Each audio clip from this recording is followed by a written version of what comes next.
Odi alasma. Goedenavond. Alassie met bar Odi. You say look at video. Wie spide? Wie soort probleem hebben? Wie is van situatie? Dit is net niet meer bemoedig you. Omdat ik kies een gelegenheid bakken in een machtening voor Jezus Christus. Focus je op Jezus. No focus je op de wereld of zij want doen. Maar focus je op Jezus. Omdat naar Jezus want kan make dat mogelijk you. Mi lobby brada, mi lobby Saturday net in kom. Voor bemoedig je bakken naar samen naar mi lobby brada malon. Voor kontjara juiste tutorial kon geven. Voor je kan begrijpen. Je moest de na suma je moest volgen na suma in gi aer. Aki mi na mi lobby brada. Mi etan bribi sai do gimi. Mi etan bribi sa mi lerti de. Mi etan bribi fa me firti de.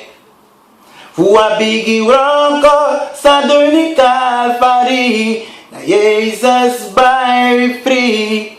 Alamala mina you. Welkom Milobi brada Malon. Welkom broer. Zo. Goedenavond allemaal. Message of Christ is weer in uw huiskamer vanavond om met u te praten over het evangelie van Christus, Jezus, Yeshua. Broer Brian heeft het al gezegd, we gaan vandaag in een korte video praten over Christus.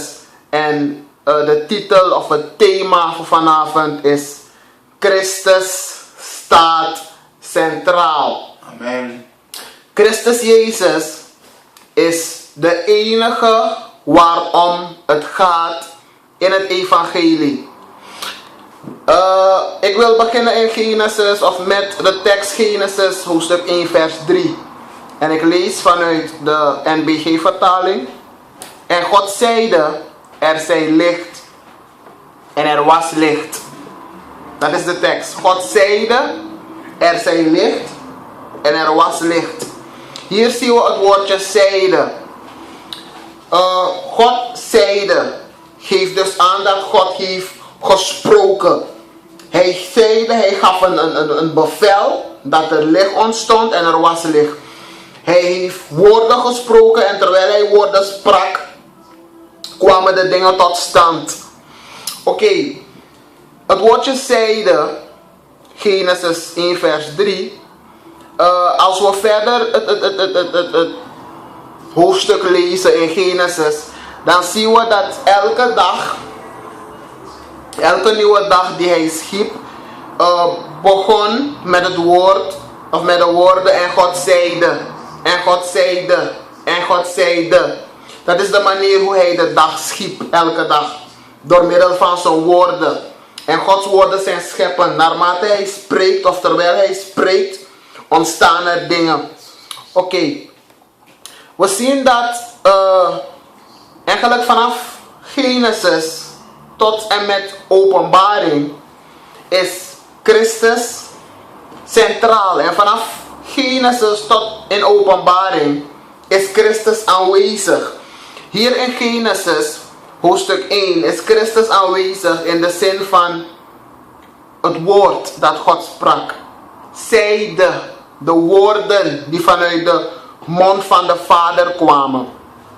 Als we kijken in Johannes hoofdstuk 1 vers 14, dan staat er in Johannes 1 vers 14, het woord is vlees geworden. Het woord heeft een menselijk lichaam aangenomen. Dus doordat dat God hier sprak, als ik spreek, stel dat ik of het geluid van mijn stem zou demperen, dan zou je in feite niet horen dat ik spreek, maar je zou mijn mond wel zien bewegen. Oké. Het woord is eigenlijk, hier in Genesis het is een reëel ding, dus God sprak inderdaad, maar het was tegelijkertijd ook een geestelijk ding, omdat hij vanuit God komt als geest en omdat hij schiep. Hij had de mogelijkheid, de potentie om te scheppen. Oké. Johannes 1 vers 14. Daar komt het woord weer voor. In Genesis hoofdstuk 1 is het in de zin van God zeide. En in Johannes 1 vers 14 is het in de zin van het woord. Het woord is vlees geworden, zegt Johannes 1 vers 14. En dit woord, als je verder leest in Johannes 1 vers 14, dan zie je duidelijk dat het gaat om Christus. En zegt het woord is vlees geworden en het woord heeft onder ons gewoond. Dus hetzelfde woord dat God sprak in Genesis hoofdstuk 1, datzelfde woord dat bij God was toen hij het sprak, hetzelfde woord is naar de wereld gekomen. En dat woord heeft een menselijk lichaam, een vleeselijk lichaam aangenomen in Christus. Oké. In Genesis 3 vers 15, als ik even verder mag gaan met Genesis, dan staat er: ik zal vijandschap zetten tussen u en de vrouw en tussen uw zaad en haar zaad. Nadat Adam en Eva hebben gezondigd, heeft God een belofte gedaan aan de slang die Adam en Eva heeft verleid. En hij zegt: ik ga vijandschap zetten tussen jouw nakomelingen en tussen de nakomeling van de vrouw. En deze nakomeling waarover God spreekt, verwijst naar Christus. Hij zegt in feite: ik ga een Messias geboren laten worden uit de vrouw. En deze Messias, hij gaat jouw kop vermorzelen. Deze Messias gaat jouw macht verbreken. Omdat de vijand in feite macht had gekregen over alles dat de Heer heeft gegeven aan de mens. En alles dat de mens zou moeten onderwerpen, heeft hij dus uit handen gegeven aan de vijand nadat hij heeft gezondigd. Dus in Genesis 3 vers 15 zie je weer Christus. De belofte van Christus dat hij gaat komen en dat hij de kop van de slang gaat vermorzelen. Oké, als we verder gaan, dan zien we dat in vele delen van het Oude Testament, als we lezen dat er wordt gesproken over de engel des Heren. En de engel is in vele gevallen, in dit geval in feite is hij met hoofdletter E aangegeven. En ook de manier, de dingen die hij deed, de werken die hij deed, de manier hoe hij sprak over zichzelf, dan is dat te merken dat het niet gaat om gewoon een engel, een geschapen engel van God, maar het gaat om Christus zelf, die als engel des Heren optreedt in verschillende delen in het Oude Testament. Oké. Verder zien we ook dat de profeten van het Oude Testament, de grote profeten, de kleine profeten, vele van deze profeten hebben heel veel geprofeteerd. Ze hebben gesproken namens God. En vele van die profetieën hebben ze in feite geprofeteerd over Christus, die zou komen in de toekomst. De Messias, die zou komen in de toekomst. Oké. Verder zie je ook dat vele van de profetieën die zijn uitgesproken in het Oude Testament, dat vele van die profetieën zijn uitgekomen in het Nieuwe Testament in Christus. Dus ze hebben geprofeteerd in het Oude Testament en de profetieën zijn uitgekomen in het Nieuwe Testament in Christus, zoals ik al eerder zei. In Johannes 1 vers 14 geeft aan dat het woord vlees is geworden. Het heeft een vleeselijk lichaam aangenomen. Christus, die bij God was, heeft zijn troon verlaten bij God en hij is gekomen als mens. God in the flesh, God in het vlees. Hij is gekomen als mens om natuurlijk een bijzonder werk voor ons te doen. Waar ik het eigenlijk over wil hebben, is dat heden ten dagen allerlei soort leringen komen. En met deze video wil ik in feite spreken tot iedereen. Ongelovigen, maar natuurlijk ook gelovigen. Zij die Christus nog niet kennen, maar ook zij die Christus kennen. In het bijzonder tot de gelovigen, omdat we dus alert blijven. Er is een beweging vandaag aan de dag. En het is een beweging die dus de claim maakt dat zij dus Israëlieten zijn. En de Israëlieten dan wel van de Bijbel. Je kan het in feite niet aantonen. Anders zou je dan misschien dit DNA onderzoek moeten doen. En misschien heel wat ondersteunende onderzoeken daarna. om te kunnen achterhalen of je werkelijk Israëliet bent of niet. Maar in feite is dat helemaal niet het belangrijke. Want ook in de tijd van toen, in de tijd van de Bijbel, had je Israëlieten, je had Joden, je had Farizeeërs, je had schriftgeleerden. En Christus vermaande deze mannen keihard wanneer ze iets verkeerd zeiden. Omdat ze in feite de manjes nog ben de nasanif gado. Ze kleden zich in feite. Ze hielden zich aan heel wat religieuze tradities. Maar hun hart was niet oprecht.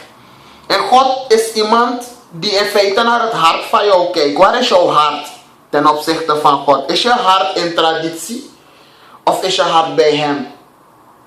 Het is niet belangrijk als jij een Jood bent of als jij geen Jood bent. God heeft zo'n verbond gemaakt met zijn volk Israël. En uit dat verbond is Christus voortgekomen.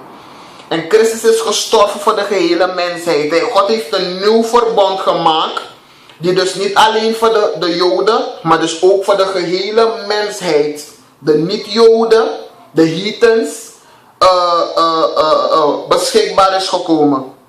En de Heer eist niet van je dat je gaat onderzoeken wie Jood is en wie geen Jood is. De Heer eist, het belangrijkste, is dus dat je Christus die is gekomen, die in de hele Bijbel vanaf Genesis tot en met Openbaring bekend is, dat je Christus aanneemt als jouw enige echte redder en verlosser. Dat je gelooft dat hij voor je is gekomen. En dat je gelooft dat het bloed van hem dat gevloeid heeft van het kruis van Golgotha, dat bloed jou reinigt van al jouw zonden. Belangrijk is dat je Christus accepteert en dat je dus gaat wandelen overeenkomstig de wil van God over jouw leven. Oké. Het is dus belangrijk om je niet te laten misleiden. Door allerlei theorieën en allerlei doctrines die mensen verkondigen. Ik heb een paar predikingen van deze mensen gevolgd die dus aangeven dat ze Israëlieten zijn. En het enige dat ik heb gehoord binnen deze predikingen is, het is geen persoonlijke aanval op die mannen. Maar ik wil alleen maar maken met deze video dat mensen alert zijn. Het enige dat ik heb gehoord dat ze hebben verkondigd is dat de Joden de zwarte zijn. En dat negers in feite worden opgeroepen om te verzamelen. Maar dat gaat niet redden. Omdat Christus niet vraagt dat we gaan onderzoeken wie de Joden zijn. En dat we gaan onderzoeken of we Joden zijn. Maar Christus vraagt dat we ons bekeren van onze zonden. Bekeren van onze ongerechtigheden. Sorry. En dat we tot geloof komen in hem. En dat we hem gaan volgen. En dat we gaan leven zoals God wil. Niet dat we het doel gaan mislopen door allerlei detailonderzoekingen. Dingen die in feite niet belangrijk zijn. En niet op het belangrijkste slaan. Het belangrijkste in feite Christus. Er zijn een aantal teksten nog die ik wil aangeven. Romeinen hoofdstuk 1 vers 1 tot 3 zegt dat God het evangelie heeft beloofd aangaande zijn zoon. Aangaande Christus. Dus het evangelie van God is niet aangaande Jood zijn of geen Jood zijn. Het evangelie van God is aangaande Christus. Christus heeft het evangelie beloofd. In dat evangelie belooft hij Christus. Dat Christus komt voor de mensheid. Christus is dus het allerbelangrijkste. Christus is dus het centrale. Niet het Jood zijn. Jacobus hoofdstuk 3 vers 1 zegt: laten niet velen uw leraars zijn. In feite not ik leer je voor alasma. Om die tekst ook op een andere manier te interpreteren. Het woord Gods, de Bijbel, en natuurlijk op een hele goede en verantwoorde wijze bestuderen. Dat is het belangrijkste. Als je de Bijbel bestudeert, dan is dit jouw grootste leraar.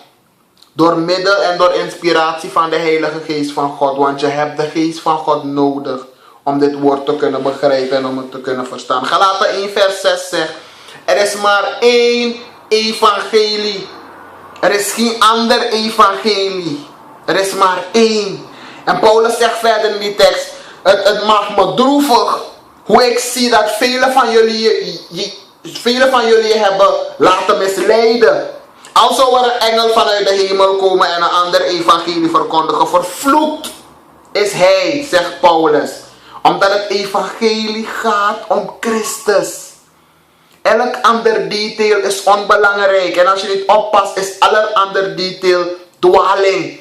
Als Christus niet voorkomt in jouw evangelie, als je de mensen niet vertelt dat ze gered worden door Christus en dat ze een nieuw leven kunnen beginnen met Christus en dat ze zich moeten bekeren van hun zonde en zich moeten wenden tot Christus, dan is jouw evangelie niet zuiver en dan is jouw evangelie niet juist, dan is jouw evangelie niet doeltreffend.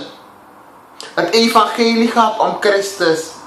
Dat is het enige evangelie dat er is. Romeinen 1 vers 16 zegt, ik schaam mij het evangelie niet, want het is een kracht Gods tot behoud voor ieder die gelooft. Het evangelie is een kracht van God. Pardon. Het is Gods manier om de mensen te redden van hun zonde. Het evangelie gaat niet om wie Jood is en wie geen Jood is. Het evangelie gaat om het geloof in Christus. En de bekering tot Christus. Berouw hebben van je zonde. Berouw hebben. Besef hebben dat jij een zondaar bent. En dat je tot berouw komt. Dat je je zonde gaat belijden. En dat Christus jou vergeeft van jouw zonde en van jouw ongerechtigheid. En dat accepteert hij Jood en niet Jood. Het is een kracht Gods tot behoud voor ieder die gelooft. Eerst de Jood, maar dan ook de Griek. En ik wil het ook hebben over de mensen die het evangelie baseren op geld. Het evangelie wordt vandaag verkocht. Je hebt genezing nodig, je hebt bevrijding nodig. In potwa money, want gado je etaki in potwa money. Fika fena genezing, fika fena bevrijding. Alles is vandaag aan de dag gebaseerd op geld. Het evangelie is geen handel. Het evangelie is geen business. Yusang idebo heus kan defu afei tak asan say do rapi anobung. Tak je sera evangelie en je zoekt voor mekwa money om een evangelie. Christus is dan niet meer belangrijk. Of Christus wordt gepredikt als een soort vermomming. We gaan ze even een tekst vertellen uit het woord en dan gaan we ze roepen om wat geld te zaaien, of wat geld te zetten. Het evangelie gaat niet om geld. Het evangelie gaat om de redding van uw ziel. Omdat elk één dag persoonlijk gaat staan voor God en dan ga je moeten verklaren. Amen. Je gaat moeten verklaren. En dan kijkt God niet naar hoeveel geld je in je zak hebt. Of hoeveel je hebt gezet. Hij kijkt naar je hart. Amen. Is je hart oprecht? Amen. Ben je vrij van je zonde? Ben je vrij van je ongerechtigheid? Heb je geen mensen misleid? Heb je geen mensen verleid? Heb je geen mensen voor de gek gehouden? Dat is waarnaar God kijkt. Ben je bedekt met het bloed van Christus? Christus die centraal staat in het evangelie. Daar gaat het om. Het gaat niet om wie Jood is en wie geen Jood is. Of hoeveel geld je zaait. Het geld is nodig voor het evangelie. Maar we moeten het evangelie niet manipuleren om rijk te worden. We moeten het evangelie niet manipuleren en daarmee mensen manipuleren. Want ik weet zeker dat God tot vele van zulke mensen spreekt. De Bijbel noemt ze geldwolven, geldgierigen. En het woord zegt dat hierdoor, door die drang naar geld, zijn velen afgevallen van het evangelie. Amen. En ze hebben zich met vele smarten doorboord. Ja, man. Dit is een waarschuwing vandaag naar al die mensen die het evangelie verdraaien om zelfzucht. En die het evangelie verdraaien om hun eigen voordeel uit te halen. Ik vermaan u vandaag om voorzichtig te zijn. Want God laat niet met zich spotten. En ze willen het ook niet horen. Dit zijn niet de nieuwe. Ja, het wordt vaker genoeg, wil men niet horen. Maar het moet gezegd worden. Wees voorzichtig. Amen. Omdat God niet slaapt. En God sluimert niet. Never. Amen. Dus dit wil ik aangeven. En ik wil zeggen, het evangelie Daar staat Christus in centraal. En het is een business, maar dan wel een business om mensen te redden van de eeuwige dood. Het is geen geldbusiness. En het is geen blakkaman business. Amen. Het is een business om de mens te redden. Wees vandaag voorzichtig met hetgeen waarnaar u luistert en hetgeen waarnaar u hoort. Want Christus let op u. En hij wacht op u met open armen. Al heeft u geen geld, al bent u niet een zwarte. U kunt tot hem gaan. Daarvoor heeft zijn bloed gevloeid aan het kruis van Golgotha. Voor iedereen, zwarte, witte, rijke, arme, zolang je berouw hebt. Amen. Met een berouwvol hart tot hem gaat. Jezelf verootmoedig.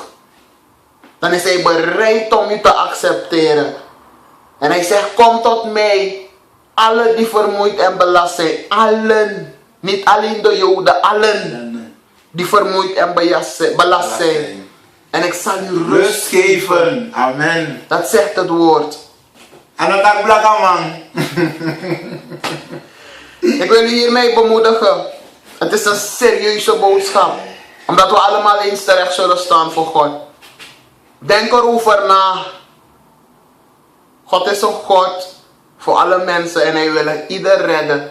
Het woord zegt, hij wil niet dat niemand verloren gaat, doch dat allen gered worden. Maar niet iedereen wil of zal gered worden. Wees voorzichtig. Je hebt vandaag de gelegenheid om Christus aan te nemen en oprecht God te volgen. Maak dat besluit, omdat hij op u wacht.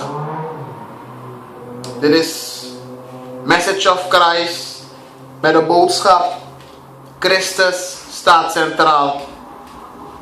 Tekwan bondi, tekwan bonetti. En hoor me in een lobby. En we proberen het juiste evangelie te brengen. May God bless you.